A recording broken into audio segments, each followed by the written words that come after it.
Esta é a segunda entrevista da série Fé em Busca de Direitos, 35 anos da Constituição Brasileira de 1988, que o coletivo Memória e Utopia tem o prazer de realizar.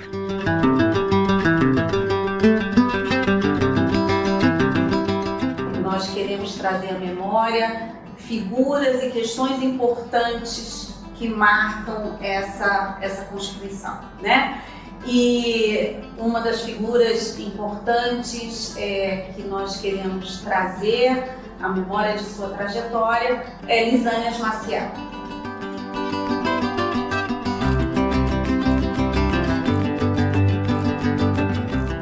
Deputado por vários mandatos, foi um árduo defensor dos direitos humanos, trabalhou seriamente e de modo contundente contra a ditadura militar, teve o seu mandato cassado, teve suspenso seus direitos políticos por 10 anos, foi exilado, retornou e atuou de maneira contundente na Assembleia Constituinte, né? E ele faleceu em 1999, ainda como vereador aqui no Rio de Janeiro e sempre atuando de maneira muito forte pelos direitos humanos.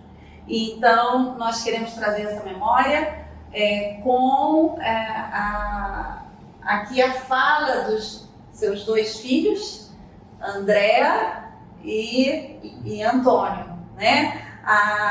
Sejam bem-vindos. A Andréa Maciel é socióloga, ela tem especialização em responsabilidade social e terceiro setor e mestre em serviço social. Ela trabalhou por 30 anos com educação popular, pesquisa e publicações na área do serviço social. E o Antônio Maciel, ele é comerciante e designer e ele trabalhou por 10 anos na Secretaria Municipal de Esportes e Lazer do Rio de Janeiro, com eventos de inclusão social pelo esporte. Então, Andréa e Antônio, conta pra gente um pouco sobre o Lisânias Maciel. Quem é ele? Onde ele nasceu? Em que ambiente ele foi criado? No seu início dos seus estudos de advocacia? Ou sobre o Lisânias marido e pai? Conta pra gente um pouquinho sobre ele. Eu? Bom, mas você ajuda. Ele nasceu em Patos de Minas, no interior, né, de Minas Gerais, com muito orgulho, sempre quis voltar e passear lá. Ele fez o secundário quase todo lá, um instituto lá em Lavras até, né? E o pai dele era um grande jurídico e eu vou contar isso porque ele meio que teve uma trajetória parecida, né?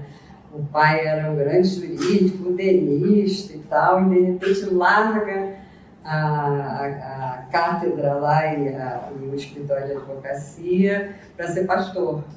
Então tem toda uma ligação religiosa, no mundo religioso e tal, mas mesmo assim ainda era uma família tradicional, mineira e tal. E meu pai começa a... Como é que é o nome do pastor lá de Campinas?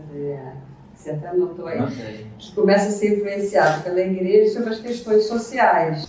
Bom, enfim, e aí ele começa a entrar em contato com essa questão social que é uma só, né, brasileira e mundial, que é a questão da desigualdade, e aí começa a se perturbar com essas questões, e é quando ele também está saindo do ensino médio, entrando na faculdade de Direito ainda, Direito, né, aqui no Capo, aquela coisa meio divididésima, né, entre direito e esquerda e tal, e ele começa a se envolver mais por causa da igreja, e aí ele toma consciência daquilo, né? Ele era da igreja presbiteriana de Copacabana, que era super também tradicional. Aí ele vai, ele rompe com aquilo, quando as questões começam a aflorar, né? E rompe de vez, e fundam a igreja de Ipanema com o reverendo Jovelino, que é uma figura exponencial também, né, nessa área, que é perseguido. E aí, com isso, ele também toma muito contato com a questão dos desaparecidos, ele se torna advogado de várias pessoas, né? E você queria alguns casos bem pitorescos, a gente pequeno, quando ele ia salvar alguém que ia de noite em casa para mandar para outro lugar, para outro estado, para outro país e tal, ele punha a gente no carro, a gente era meio pequeno para não querer deixar em casa, para não ter retaliação, né? Então a gente meio que ia, você não deve lembrar, né? Eu era pequena, né? E aí ele ia de noite, nos lugares, a gente escondia, acho que não era Barra da Tijuca, que era super ermo, né? Então tinha algumas pessoas que moravam lá, enfim. E aí, com isso, ele realmente cai em si, né? Eu lembro que eu mesmo, garota, eu falava assim, mas todo mundo é pobre? É, a maioria. Né? Assim, aquela coisa que você tem aquele impacto, né? E aí ele se candidatou e aí teve essa trajetória. Era o reverendo Richard Shaw. Foi numa dessas escolas dominicais. Ele era um missionário, né, americano, veio ao Brasil e a gente tem os relatos aqui de que ele foi uma das pessoas que começou a trazer os textos e escritos do que veio a se tornar depois, né, a teologia da libertação. Né? E ele ficou assim, primeiramente ele ficou meio assim, todo mundo ficou meio assim, né? E depois é que ele começou a tomar conta da importância, né, que até fala aqui, né, os primeiros textos sobre Cristo e a responsabilidade social. Isso não, né, era só aquelas igrejas só meio não tratavam muito a questão social, né.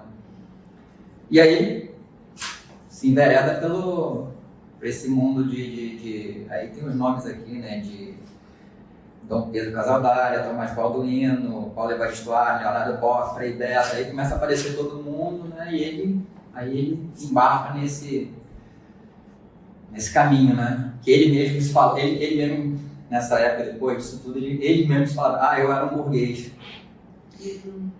Na verdade... Eu deixei de ser esse burguês para embarcar nessa causa. Quando vem a questão do PT, né, fica muito forte, questionava muita gente, a família e tal.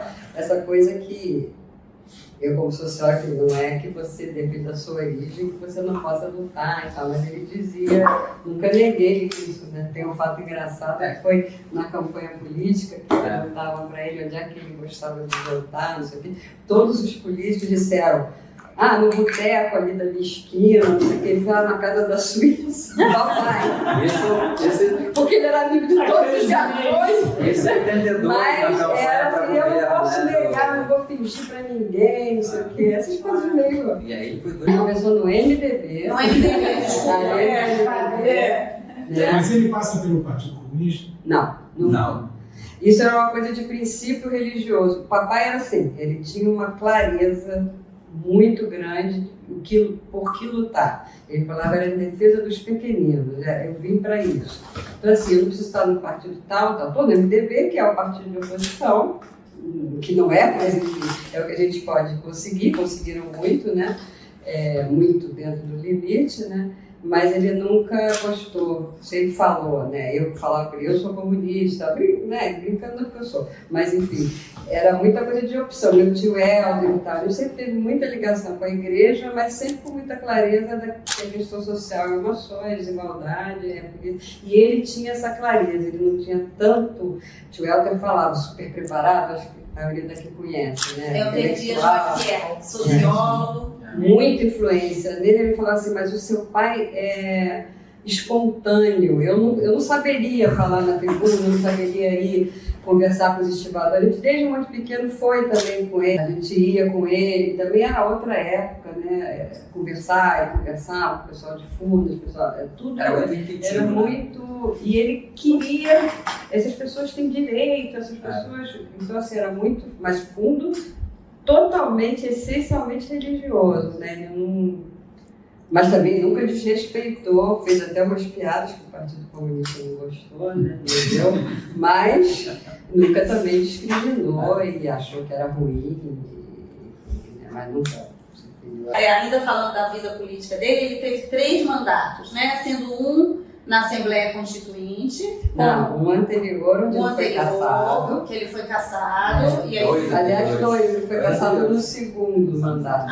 Quando ele certo. começou, ele teve, isso é importante falar também, porque eu acho que hoje em dia a gente vive essa encruzilhada, não é hoje em dia, desde sempre, ele sempre foi um fervoroso defensor da democracia, né, do parlamento, né, que ele sempre crédulo de que é esse o caminho da democracia. E hoje, mais uma vez, a gente está vendo que a gente ganhou por muito pouco, que é uma coisa horrorosa, né? A gente está aí no sufoco, né? Com a corda no pescoço, e o parlamento está dando desgraçada, né? Com esse bando de direitistas, assim, como que é importante, as pessoas não sabem quem votam, e tem esse discurso que eu acho que é o mais grave, que eu acho que meu pai sempre defendeu. É que é fácil de você dizer, política é uma porcaria, são todos ruins, são todos ladrões, é fácil, porque a grande maioria está nesse barco, né? E eles estão ganhando terreno, e a gente, se quiser democracia, independente do comunismo, do socialismo e tal, a gente tem que passar por essa etapa de socializar e ter consciência política.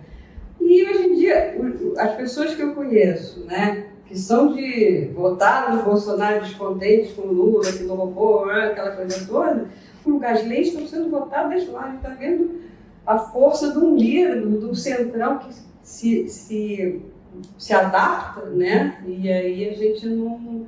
Então, assim, o mandato para ele, primeiro, ele perdeu, foi em 66, acho que depois o primeiro, que ela estava acompanhando com o pessoal da igreja, lá bem pouquinho, fazendo o nome. O segundo, que foi que ele se elegeu com voto suficiente para se eleger, uma disputa com Chagas e tal, aquela confusão toda.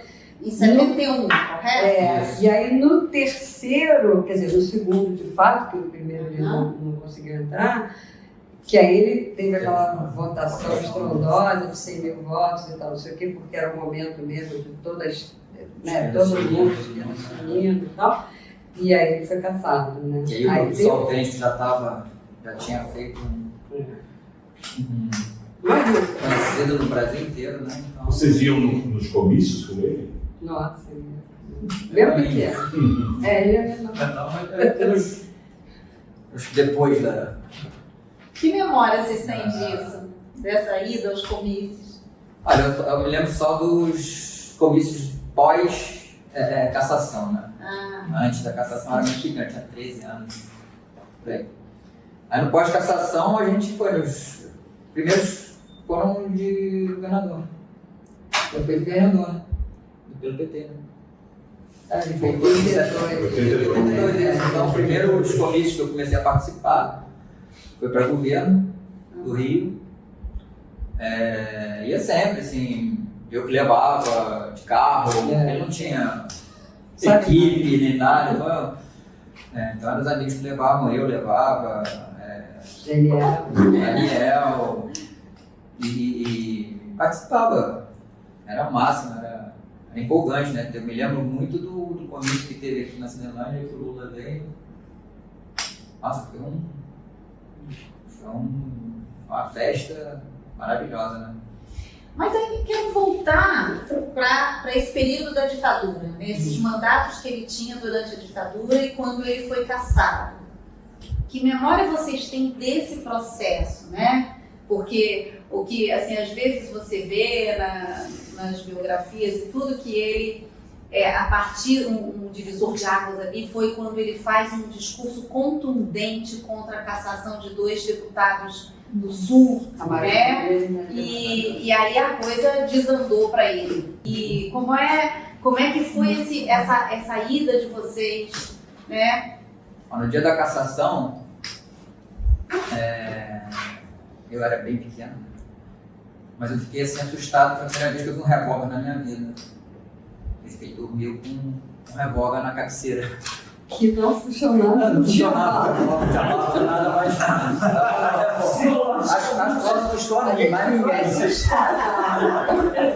Mas enfim, mas eu não lembro muito da época, eu li muito para vir aqui também. Estava relembrando tudo. Pessoa ser caçado, Quando ele entrou, quando ele foi nomeado presidente da Comissão de Minas e Minas Energia, quem mexeu. aí começou a mexer com Só estava mexendo com o minério, com os negócios nacionalistas, aí foi ali que começou, que os generais começaram a falar, esse cara aí vai dar problema. Porque ele fazia, a repressão estava ganhando, né, de 10-0, então o que a gente fazia era muito pouco, né, o que ele fazia, né, de ajudar Isso dos anos 70. Hã? Meados dos anos 70. 70, isso. Que era Versão brava, período né? bravo, né, Ele foi caçado em 76. 6. E eleito deputado em 74. 70. O segundo mandato. No segundo, isso. Mas já na crise da ditadura. Em 76, 77. Já começaram a Em 77 começou o Ah, movimento de anistia, tanto que a gente achou que não ia voltar tão cedo, e aí, em 60. Mas assim, já estava começando a ruptura, mas a estrutura estava comendo feio, porque a gente tinha muita denúncia, muitas cartas, muita gente morrendo. Aquele Alex Polar, a menina que é mãe daquela estilista, ela chegou a ir lá em casa. Ela chegou a ir lá em casa, falou para ele: se eu morrer, você não deixa né? a memória, porque não foi Não acidente. foi acidente, não Pode foi dizer nada, não foi eu estou indo atrás das coisas do Stuart, não sei o quê. E a gente, muita denúncia, ele tentava denunciar na Câmara dos Deputados, né? Mas quase nunca conseguia. Tinha uma ala do MDB, o Zusa me lembrou hoje, né, que na Constituinte falaram que ele que na Constituinte ele teria perdido um pouco o elan, porque ele era um cara que denunciava, e na Constituinte tinha uma certa necessidade de negociação. Negociação. Eu, particularmente, mais pela raiz, eu acho que é muito difícil você, a certas horas, negociar. E uma das questões foi a questão da cassação, porque ninguém queria denunciar que estavam calando todo mundo. Você vai perder o mandato, vai não estou aqui para ganhar o mandato. Né? Na Constituinte, ele já tentou fazer um voto destituinte, que obviamente não passou, que em alguns países teria alguma coisa parecida, que se você tem um certo controle do mandato, né, correspondência e tal, em quem te elegeu, que essas pessoas poderiam se unir para destituir. Se você... Na Constituinte. Mas não conseguiu fazer. Porque o PT não assina a Constituinte. Passado tem uma passagem que é muito legal, nesses anos de chumbo, eu era pequeno, né? Mas ele, quando ia para o congresso jogar futebol, vôlei, quem ia com ele? Eu era esportista da família, então eu ia. Aí, às vezes eu ia na Câmara antes, né? E via brincando com todo mundo, mandando para aquele lugar, não sei o que. Aí chegava de noite, o mesmo cara que tinha mandado para aquele lugar, jogando bola, não sei o que. Eu falei, rapaz, você não briga com ele? Não, na Câmara é outra coisa. Ele era muito amoroso, né? Apesar de... O pessoal fala, né? Acho que afetivo. o Chico Pinto, né, que fala isso, né? Como é que pode uma pessoa tão amável no convívio ser tão duro nos discursos, nas comissões? Vocês querem contar um pouco sobre o exílio? Quando no dia e nas semanas seguintes que a gente estava em Brasília, várias pessoas têm que sair de lá, não tem que sair de lá e tal, aí a sua segurança aqui não tá legal, vocês vão para o Rio. Ele queria sair do país não sem ter alguma coisa para fazer lá. E o Conselho Mundial de Igrejas, onde ele foi trabalhar, né, demorou, porque isso é dentro, né, demorou para conseguir um lugar para ele fazer algum tipo de coisa e tal. Mas só que durante esses poucos meses que a gente passou aqui, a gente foi embora em agosto e foi caçado em abril, né? Então, começaram a ter muita ameaça. A gente era jovem naquela, então queria sair, aí ele não dormia. Só eu que não, né? Aí a gente começou realmente a fazer uma montagem com a mamãe saindo de prostíbulo. Um detalhe Tanto importante nessa coisas época. afetivas como atemorizantes. Certo. Assim, coisas para separar a família. Né? Um detalhe muito importante dessa época foi aquele naquele prende, não prende, sabe se vai prender, se não vai levar, não sei o que e tal. Poxa, célebre frase do Geisel, né? É. Não toquem em Elisânia de Maciel, contentem-se com a cassação. Então, 'Essa Foi a ordem do Gás. Mas era evangélico. Não, é do Gás? Do Gás Ele é presbiteriano. Luterano. Luterano. E aí eles... Mas enfim. Ele fala isso, mas aí depois vem o negócio assim, ó, o Gás não tem mais Não tem poder. poder nas forças de repressão. Então tome muito cuidado. Pois é, eu achei importante até a gente colocar para as novas gerações que a gente pensa que a ditadura, quer dizer, o processo repressor, era um processo centralizado. Ele vai tomando os tentáculos e não há um poder central e tudo, e as coisas às vezes aconteciam, mas contra, paralelas e tudo, não há mais um controle. Daí o perigo também, né? É muito mais perigoso, porque você não sabe de onde vem a ameaça, de como aquilo chegou a tal ponto, né? Aí que ele ligou para as pessoas que estavam na Suíça. Paulo Freire, Cláudio Secom, Rosis, esse pessoal todo. E estavam no exílio e tal, e o Paulo Freire trabalhava no Conselho Mundial de Igrejas também. E aí estavam tentando um lugar para ele e tal, não sei o quê. E nós não saiu o visto e tal. Aí o papai falou, estou indo. Então vocês vão me prender lá no aeroporto, eu com a família, porque eu não posso mais ficar aqui, que já avisaram que se eu continuasse no Brasil ia ter liberdade. Aí a gente começou... Contem um pouco, que memória vocês têm do exílio e que memória que traz essa atuação dele nessas instituições ecumênicas de direitos humanos? O que ele articulou por lá? Que memória vocês têm disso? Desculpa também, outra coisa, como é que foi a chegada? Como é que vocês ainda eram... Então, se você fosse criança, né? Como é que é a sua sensação como criança, teu sentimento de, de repente tem que ir para outro país, assim... Eu acho até, falando por eles, ela já tinha aqui 16, 17, meu irmão tinha 20 e poucos. Para eles, acho que foi mais difícil do que para mim. Criança, né? Para mim, eu estava fazendo uma viagem de férias. O papai falou que o dia que ele mais sofreu, porque ele sempre foi muito amoroso, afetivo, igual o papai, então, o mais afetivo, você. E aí a gente foi para a escola, imagina, a escola suíça. Ele falou que o dia pior foi quando ele foi te pegar na escola, porque o suíço não fala com ninguém. Eu estudei, meu irmão também, a gente ficou um ano lá e você pode ficar um ano e a gente não conversa. Então é muito difícil. Eu passei uma semana com o horário do Brasil, era 4 horas diferentes. Eu saía do quarto, todo mundo super simpático, fazendo recepção pra gente. Bom, mas foi muito difícil. E o Zusa, ele chegou na escola para pegá-lo de carro e tal, e o Zusa estava quietinho e tal. E aí ele falou: o que houve? Não, só que ninguém fala comigo, pai. Aí o papai falou que ficou super emocionado. Aí foi o único que ele tirou da escola pública e colocou numa escola americana, porque era tudo muito caro. Aí ele pediu, falou comigo, meu irmão, a gente era mais velho, tá?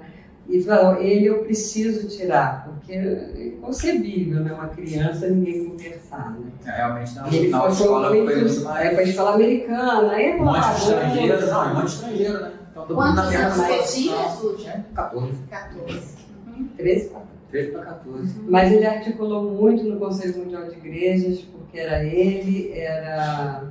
tinha o nome de uma organização que o Paulo Freire também, eles iam para a África, com a Rosis, com o Cláudio, agora não me veio o nome. Jamar? O James Wright, não? Jamar?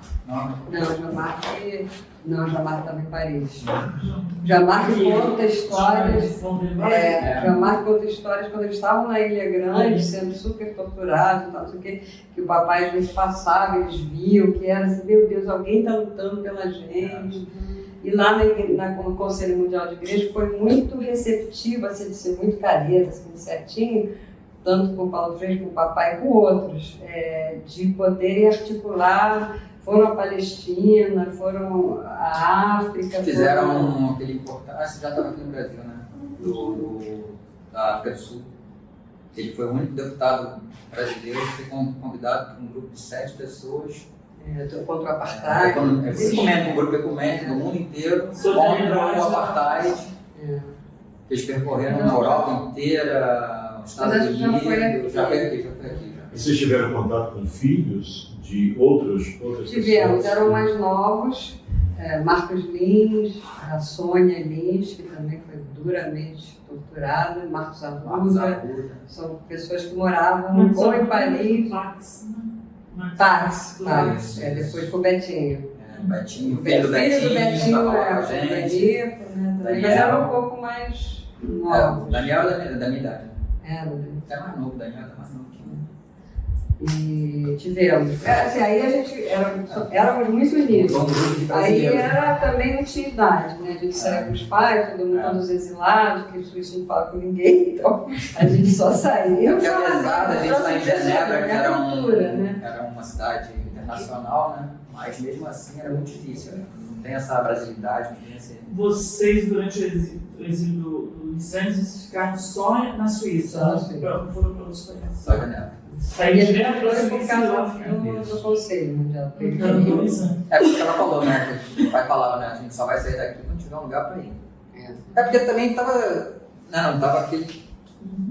Aí tava começou meio mais ou menos segurado o negócio, né? Mas quando começaram a ter cartas e não sei o que e tal, o pessoal falou, ó, tá na hora. Porque você falou de... Já era o processo de redemocratização. Eu lembro que a dona Lida, quando morreu, lá, secretária no AB, que a gente já tinha voltado e tal, a gente estava morando na casa da minha avó. Já foi em 81. Não, pois é, mas eu era dessa época, era da PML, isso aqui, eu recebi ameaça, que não era importante, obviamente era por causa do meu pai, nessa época, só para você ter uma ideia, quem falou da ditadura, que demorou um tempo, tá? Muito tempo, e até hoje a gente vê o quanto que esses aparatos estão funcionando. Então, assim, eu saí da rua porque ia pegar um texto clandestino, uma bobagem e tal. Não era importante, quem foi me encontrar da ação popular não era também nenhum, coisa de base ali. Seguiram a gente e tal, não sei o quê, e aí ligou, falando, Dona Lida morreu, você também vai morrer. Isso depois. Que ano? Só para 81, quando a Dona Lida morreu. Só para ter uma ideia. Essa era uma secretária da OAB e ela morreu num atentado, numa carta-bomba, né? Isso em 81. Você já era... E aí, como é que foi esse processo de volta ao Brasil? Né? Vocês ficaram quanto tempo lá? E como é que foi essa volta, né? Aqui? E como é que foi a atuação do Lisânias nesse período até chegar a ser deputado constituinte? Conta um pouquinho aí, o que vocês lembram disso? A única coisa que eu me lembro bem é que esses dois aqui voltaram antes de mim. A gente voltou Quando souberam que puderem voltar, eles pegaram o primeiro avião e voltaram. E quando foi? Eu, caçula, foi 78. 78 foi meados de junho, vocês vieram em junho, a gente voltou em agosto, uma coisa assim. Foi uma alegria. Ninguém queria ficar lá. Então voltaram os dois irmãos. Voltamos os dois mais mais velhos, velhos. ele ficou com meu pai e minha mãe, que estavam fazendo os trâmites para voltar, não sei o que. Foi para casa da minha avó, em Copacabana também, foi quando a gente saiu, e aí fomos retomando. Aí ele custou muito, ele ficou muito, assim, de certa forma deprimido e tal, mas aqui, aí sim, era aqueles candidatos populares, 78, aí a gente se engajou em tudo quanto era campanha, lembra? A gente ficava de madrugada colando, era eu, era Raimundo, era aí a galera toda que estava retomando, assim, né? E aí ele foi sempre sendo consultado e tal, e ele estava cassado, né? Ele tinha os direitos políticos cassados, não estava... A mulher não estava ainda para peixe, para ele sair, mas a gente sempre fazendo o que podia, né? E aí veio depois a questão da Constituinte, né? Que foi muito importante. Ele anistia, né? Foi decretado anistia, aí ele tomou os passaram esses 10 anos. Não, a anistia já retomou. Já retomou, tanto que ele foi candidato em 82. Não, sim, para o governo do Não, com a anistia todo mundo retomou os direitos políticos. Antes da anistia, a gente teve a candidatura do PT. Ele foi, mas não foi eleito. Não, nem ele começou, ele voltou para retomar o PTB junto com O Brizola, Darcy. Eles tinham no exílio, eles todos se reuniam para retomar o trabalhismo quando voltassem, né? E aí teve aquele lance da Ivete, né? Que pegou o PTB, a sigla, né? O Brizola quase se jogou pela janela. Aí fundaram o PDT. E aí, como sempre, o gênio dos dois não bateram muito bem do meu pai com o Brizola, porque meu pai nunca foi de seguir capricho de ninguém, né? E aí brigaram, mas tem uma conotação importante que o pessoal do PT, o próprio Lula e tal, que era a importância do nascimento de um novo partido. Estava E aí isso nascendo com ideais jogou, fantásticos. ele tinha uma vaga garantida lá de vice-governador do Brizola, que não era Darcy queria que fosse ele, né? Mas eles jogou tudo pro alto como uma. Ele não tinha com ele, realmente é fundamental o meu tio também, aí eu já era do PT, meu tio, assim, que era fundamental a gente ter um partido de trabalhadores. Mas aí o conflito PT do Rio é complicado. Não, né? No começo, né, era muito raiz, né? Era muito raiz e. Aqui no Rio, do PT, quem mais que estendeu a mão para o Lisânias, que incentivou que ele viesse? O pessoal, a área daqui era brava, assim, mais caixa. Vocês se envolveram também nessa campanha? Vocês faziam parte Aí eu já movimento? estava engajado. A gente saía pra rua, porque foi uma campanha, assim, com nada, né? Era ele, ia com o carro dele, uma belina velha. Uma campanha assim, foi uma campanha bem assim, amigos, estudantada toda naquela época, abraçou a campanha e ia todo mundo pra rua, ia todo mundo pra... E nesse período vocês sentiam ainda algum braço da repressão? Ou não? Ou já estava num momento assim de, não, a partir de agora o negócio vai afrouxar? Vocês têm essa lembrança ou não? Isso não passa para vocês? Não, a gente perdeu o medo, mas ela estava lá como a gente vê aí até hoje. A gente, tipo assim, o movimento para a rua foi muito grande. Então aí eu acho que a pessoa perdeu um pouco o medo, né? Assim, de pessoas que foram torturadas, não sei se aqui, que tiveram grandes questões, tomaram coragem, né, de retomar suas vidas e tal, e foi assim, não foi porque é a luta, né, luta no sentido de superar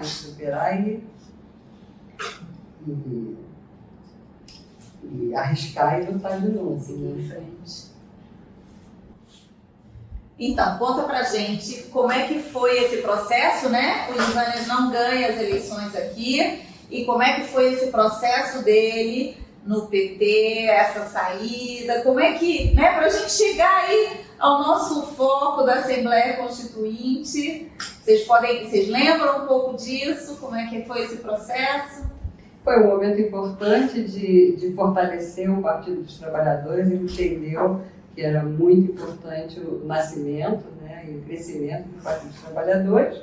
No Rio, a gente tinha uma situação política, tanto dentro do partido como a conjuntura, muito peculiar, e aí ele fez esse trabalho de se candidatar a governador, né, abriu mão de ser vice-governador na chapa do Brizola, mas depois retornou naturalmente, né, ao PDT, convidou ele. O próprio Brizola viu que ele estava...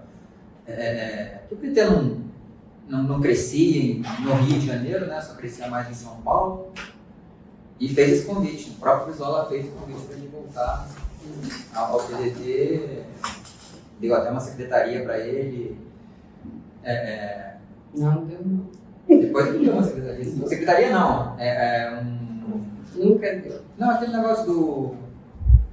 De Quintino. Não era secretaria, era Escola 15. Escola 15, Aí ele aceitou. Ele aceitou. O que era a Escola 15? Escola 15 Era o era Fundabem. para transformar o Fundabem, que era Certo. que era o complexo de Quintino. E ele volta ao PDT e naturalmente vai para... É um dos nomes cotados para para se candidatar a deputado constituinte. E foi uma eleição assim, que ele teve uma expressividade muito grande, não? Na Constituinte. Isso, na Constituinte, né? Mas ele nunca teve aparato de mídia, de não sei o quê, e aí era muito difícil.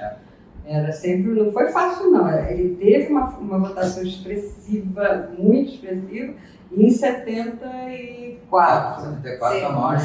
Foi mais de 100 mil votos e tal, mas também aquela conjuntura de muita gente se uniu, o próprio partido, como ele tinha resistido, aí foi uma coisa mesmo de união, e aí ele foi muita.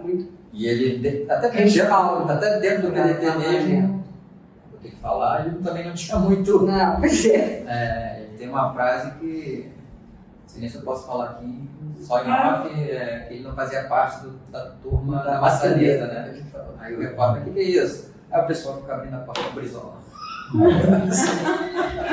Apesar de ter feito mil campanhas pro Brizola, mas essa coisa das personalidades. Dentro do partido ele também. O negócio dele era ser oposição. Onde estivesse, era oposição. Que era da raiz, né? Que é a coisa da.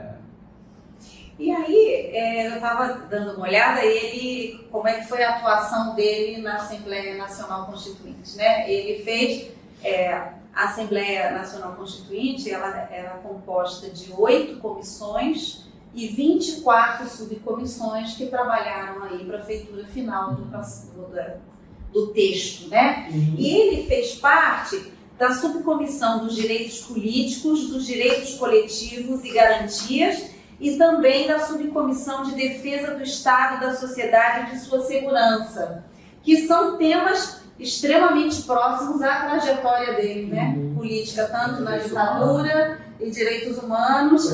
E o que se vê ali é que tinha um embate aí, e que a gente já pode começar a pensar aí, da questão da formação cristã dele, protestante, né? Que ele tem um embate muito grande com a bancada evangélica da Assembleia Constituinte. E quando ele começa a colocar aqui o evangelho, ele é o evangelho social, ele não é o evangelho da moralidade, da censura, né? Então, isso é uma coisa assim super forte, né? E muito contundente nos diálogos e nos debates da Assembleia Constituinte. Vocês querem colocar alguma coisa sobre esse aspecto aí dele, como, por favor? Até por causa de hoje em dia, né? Amigos que são de esquerda, que não são nada religiosos e tal. Porque os evangélicos alto lá. Porque assim, vocês não entenderam onde a gente perdeu, para quem que a gente perdeu. Então assim, para de chamar os evangélicos. Eu sei que a gente, né, a gente tem que estar lá. A gente tem que estar junto, a gente tem que estar quem é de igreja tem que estar na igreja. Assim, no sentido de que é ali que a gente está perdendo. É ali que está fazendo a cabeça da maioria da população, que tem um Lula para presidente, que anos melhorando a questão da saúde, da educação, e vota no cara. A gente não ganhou, em alguma medida a gente se perdeu. E aí vocês falam, os evangélicos, no sentido pejorativo, né? E ele ficava muito, muito com raiva disso, né? Tanto da bancada evangélica que estava a favor de coisas horrorosas e tal, quanto o pessoal que discriminava pessoas religiosas, pessoas que iam à igreja ou que não iam, mas que acreditavam, pessoas crentes, e ele sempre colocou. O pessoal também mais de esquerda criticava, cristão, sou cristão, nasci cristão, sou presbítero, vou morrer cristão, que é por isso que eu luto. E, enfim, era a crença dele e tal. Então, eu acho assim, que é fundamental resgatar isso. Ele ficou lutando muito contra essa bancada que não estava entendendo, né, o momento da Constituinte. E hoje, depois disso também, a gente ia muito em campanha, né, nas assembleias das pessoas Assembleia de Deus, presbiteriano, metodista e tal, onde a gente via a importância de continuar o trabalho de conscientização política, né, porque nada mais que ele sempre colocou também, né, que era fundamental a educação política. A gente sempre quis fundar uma fundação, uma ONG, na época dele, né, antes dele morrer e tal, de educação política. A gente entendia que nas igrejas e na época não era ONG, né, mas nos centros políticos e tal, que era para conscientização da população. Né. E esses nomes que eu citei aqui, né, tanto bispos, católicos, protestantes, judeu, ele sempre foi muita ligação com todos esses grupos para disseminar isso. Num artigo do cientista político Cid Mello, ele coloca muito o Lisânias como, junto com a Benedita da Silva e mais outros 5, como os dissidentes dessa bancada evangélica, que estão exatamente se opondo a essa moralização da Constituinte, né? Esse discurso que os evangélicos tenham que atuar nessa parte moral, né? da defesa desses costumes, né? E aí tem um texto aqui que fala assim, né? Ele diz: essa defesa da moral, como nós a entendemos, poderá fazer com que percamos de vista as prioridades, poderá fazer com que nos fechemos num círculo muito estreito. E então, faremos um código de ética, esquecendo-nos da miséria e das dificuldades de um povo sofrido e maltratado, né? E aí ele fala aqui também, e que diz que vai se acirrando essa divergência com esse grupo, né? E aí ele diz que era necessário evitar a elaboração de uma constituição de condenação de pecados. Essa catalogação é impossível, atrasada, retrógrada e não é bíblica. Então, ele o tempo inteiro ele está trazendo a questão do evangelho social para essa discussão política lá, né? E aí ele fala que as prioridades dos parlamentares eram o amparo aos famintos, as pessoas que vão dormir com fome, as milhares de crianças abandonadas, aos forasteiros, aos sem terras, aos boias frias, né? Então, é muito interessante, né, como ele consegue manter esse discurso ali, né, de fazer um mandato em que ele se fala um mandato público a partir da sua posição de evangélico e de um evangelho social. E do Centrão é a partir da Constituinte de 87, de 88, com a liderança dos evangélicos. São os evangélicos que vão construir o Centrão. Né? O Dazo Câmara, por exemplo. Tem outro herói também que eu não estou lembrado o nome. Edésio Frias. Edésio Frias. Não queria que a gente entrasse na igreja, que era fundada pelo grupo do meu pai, né? Ele fazia panfleto da época do Evo, aquele grupo dos populares aqui do Rio, né? Candidatos populares. E a igreja é minha. Eu falei, como assim? Eu nunca ouvi essa frase, mas tem sempre uma primeira vez, né? Mas está nascendo ali essas igrejas, esse pessoal que hoje está meio que quase dominando tudo aí. Quem gostaria de fazer mais alguma pergunta? Eu sou Cláudio Ribeiro, integrante do coletivo Memória e Utopia. Estou emocionado de ouvir o depoimento de vocês. Lisânias foi uma referência muito importante para nós. Muitíssimo obrigado pelo relato. Eu queria saber, de um outro lado, e a mãe de vocês? Que papel ela teve nesse processo todo? Que lembranças vocês têm, e ainda têm, na convivência com ela hoje? E o que o Lisânias deve à mãe de vocês aí? Só para lembrar a questão dos costumes, né? Meu pai era radical, pela raiz, que eu gosto de acentuar, né? Um cara que não pretendia conciliar a qualquer custo, né? Isso é mais importante do que ser radical. Minha mãe, ele era de uma família tradicional, evangélica, acreditava, eles foram casados Ainda são, porque minha mãe continua.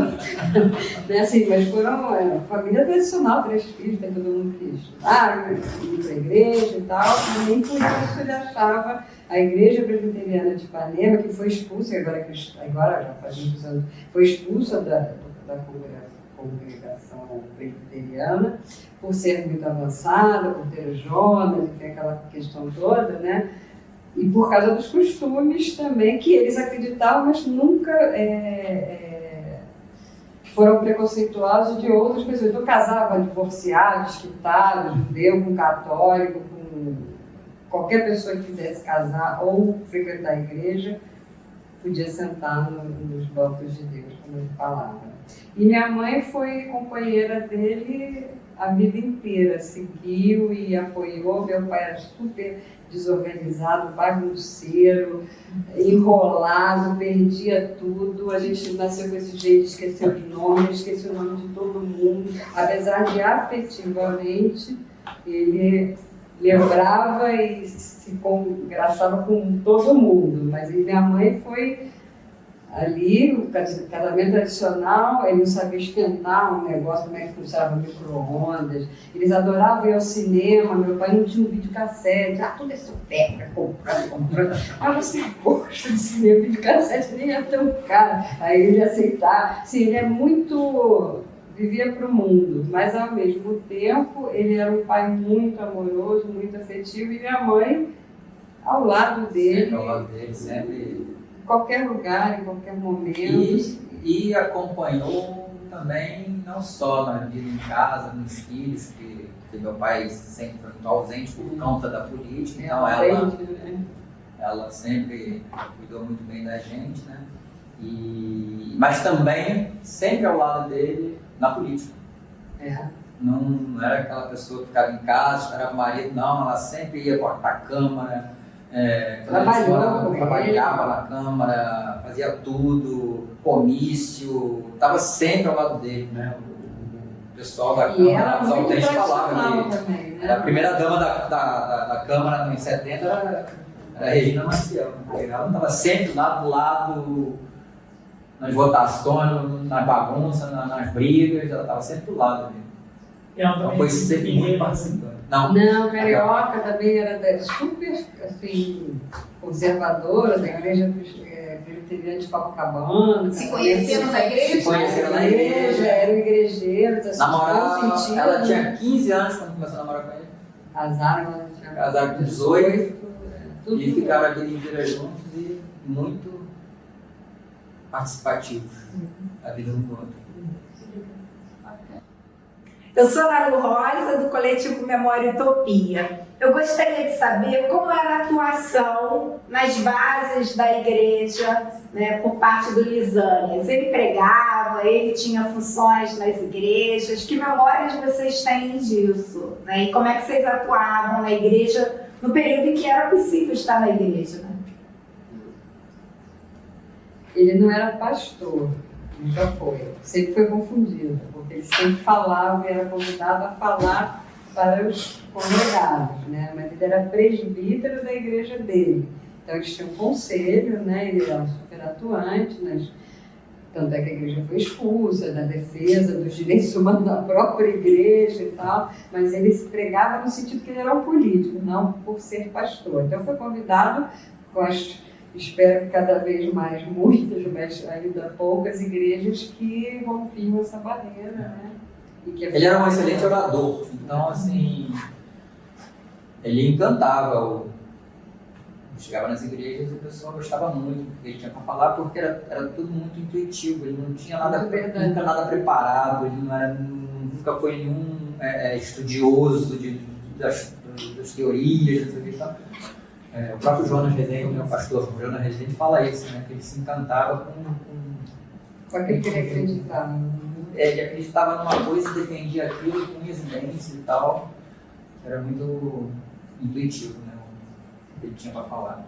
Era bom de público. Era muito espontâneo, né? Então, eu te falava que era... E assim, é fácil, né? Coisa fácil. Quando Quando você defende uma coisa que é tão natural, né? Que é social, então se você sabe falar é uma coisa natural, a coisa é bem fácil. Não precisa ficar se defendendo de nada, né? Agora, desculpe a minha ignorância evangélica, o que é um presbítero? É o membro da igreja do conselho da igreja. Lendo sobre a vida do pai de vocês, eu encontrei um texto que falava do toque que ele sentiu e o quanto isso mobilizou, inclusive do ponto de vista da fé, né, estabeleceu essa relação mais forte ainda com a luta por justiça social, quando ele viu o estado que ficavam as pessoas torturadas, né, dentro dos presídios. Né? Quando ele percebeu isso, teve uma mudança, né, ampliou todos aqueles sentimentos que ele tinha de luta. Eu queria ouvir se isso, né, se foi assim mesmo, como é que isso aconteceu. Eu acho que, sem dúvida, é uma coisa que eles falavam muito, mas é também alguma coisa que sempre tocava muito nele quando a gente ia para as favelas. Das pessoas que não tinham condições, são relegadas e tal, e que tinham consciência, que estavam querendo lutar por um mundo melhor e viver em condições precaríssimas, né? Então, acho que esses dois toques mexeram muito com ele. Eu lembro né, bem, que quando ele começa a se interessar pelos textos que esse missionário americano trouxe, né, aí começou a ler sobre os bispos católicos, que eram também desse movimento, né, da teologia da alimentação, e aí ele começa a se envolver mesmo com política, e aí ele começa a defender pessoas presas, estudantes, operários, os próprios religiosos também estavam sendo perseguidos e presos e tal, e aí ele começa, como você disse, ver gente sendo torturada, não ver, mas ver que as pessoas saíam da prisão nitidamente com tortura, né? Tem até um relato da repressão um general e a esposa foram no gabinete dele, porque o filho tinha sido preso, diziam que estava sendo torturado. Aí foram pedir para ele ver se ele conseguia fazer alguma coisa. Aí meu pai falou, procura disse algumas pessoas da arena que eram menos radicais, procura tal pessoa e tal pessoa, eles vão poder te ajudar mais, né? O general, né? A gente já foi neles, eles disseram que não podem fazer nada e tudo, né? E aí meu pai disse que ia interceder, ia tentar descobrir tudo, não sei o quê. Mas eu vou ter que botar o filho de vocês junto com o nome de operários, de estudantes, de religiosos, não posso falar só do filho de vocês. Aí disse que o general falou, não vou me misturar com esse grupinho de comunistas que ele falou. Aí ele falou assim, então não sei. Aí a esposa falou assim, não, eu quero que você pode falar, pode não sei o que e tal. E ele faz um discurso falando das pessoas, não sei o que e tal. E a esposa dele depois manda uma carta para minha mãe agradecendo, não sei o que e tal. Então, eu sou Vera Lunardi, também do coletivo Memória e Utopia, e eu gostaria de perguntar ao Antônio e à Andréia, enfim, o deputado constituinte Lisânias Maciel, ele chega até a Constituinte em 86, né, mais um mandato, mas aí um mandato específico, cumpre o seu papel lá como constituinte, guerreiro, batalhador, né, pelas causas que ele acreditava. A Constituição termina de ser elaborada, promulgada, e aí, isso era 1988, né, então de 86 a 88, passado a Constituição, como foi a vida do deputado Lisânias? Ele viveu até que ano e como foi essa vida dele de 88 até, enfim, o ocaso dele, né? Depois de finalizada a Constituinte, ele se envolveu com muitos grupos, procuraram ele na época da Constituição para fazer a letra, né, lá da Constituinte, sobre direitos coletivos, área de saúde, educação, enfim, e esses grupos continuavam em vários debates que tinham várias questões para serem feitas pós-Constituinte. Ele ainda tentou um mandato, que eu não vou me lembrar a data, depois a gente vai ver, que não foi eleito, ele ficou como suplente, aí assumiu, não me lembro quem foi, a Cidinha, né? Já pelo PDT. Pelo PDT, e aí ele entrou, ficou 2 anos na Câmara de novo. Aqui, local? Não, lá, que ele era suplente lá.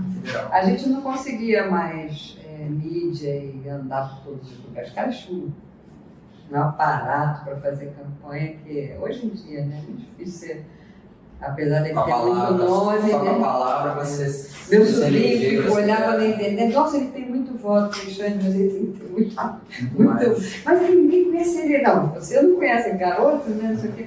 Mas assim, tem que ter muito mais e tinha que ter uma abrangência. Assim, a máquina virou uma máquina de carga. Ele falava, né? Ele chegou a dizer, né, que com dinheiro até o poste se elegia, né?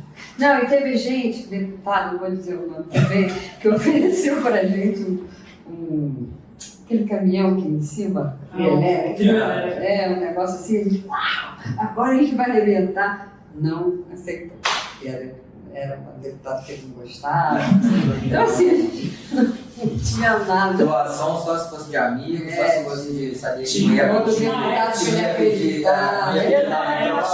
isso era religioso mais tradicional. Não saía do religioso. Vai ajudar, não sei o que. Não, que ia ajudar, depois vai ficar. Vai pedir coisa, eu não vou dar, e vai criar um. Então, assim, aí depois ele foi, o Brizola pediu para ele assumir a Câmara, que era uma gaiola mata louca, Câmara Municipal. E aí ele é incrível, porque ele fala, a Câmara só pequenos projetos. Não, ele lutou contra a Light. Conseguiu nacionalizar a vereança, né? E aí fez aquela comissão para os franceses que estavam comprando a Light para derrubar, enfim. Minha mãe já preocupadíssima, que já não estava bem de saúde, que ele subia em cima da... Mamãe vai morrer na cama, vai subir, às vezes vai estourar, mas aquilo lá é um escândalo. Mas assim, falando da vida pessoal, ele fora do parlamento, seja qual for, fora da luta, fora do coisa, ele definhava em casa. A vida dele não era dentro de casa, não ele não conseguia ficar dentro de casa, ele ficava para morrer em casa.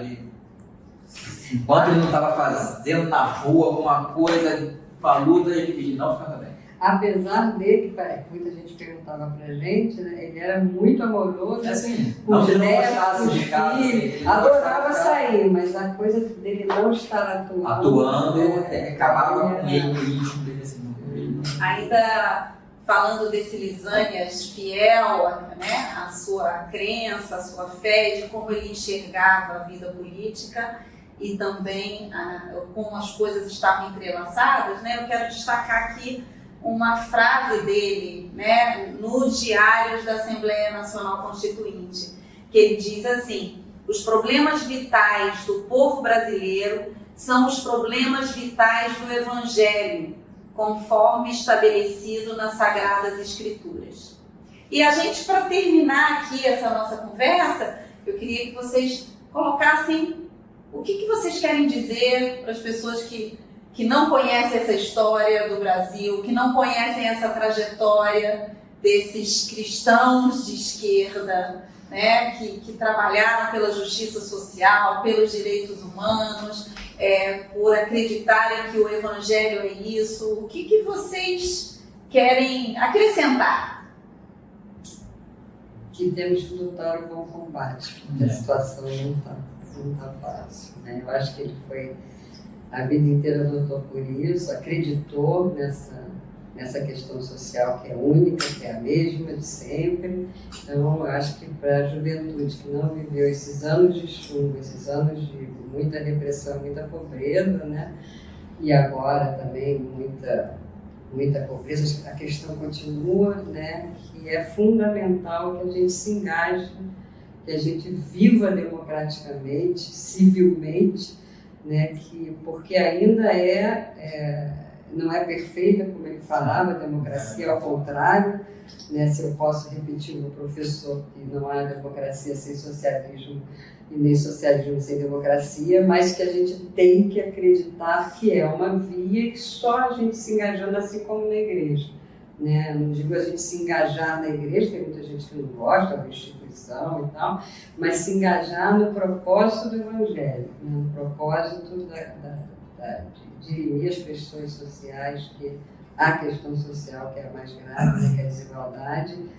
E a igreja é um espaço fundamental para isso. A pessoa procura porque está querendo ficar bem, ampliar seu horizonte filosoficamente, humanamente, né, junto com irmãos. Então a gente não pode perder isso para uma moral que é amoral, né? Então não tem sentido para a humanidade. Então acho que esse coletivo aqui, todo mundo, a gente tem que continuar lutando no combate.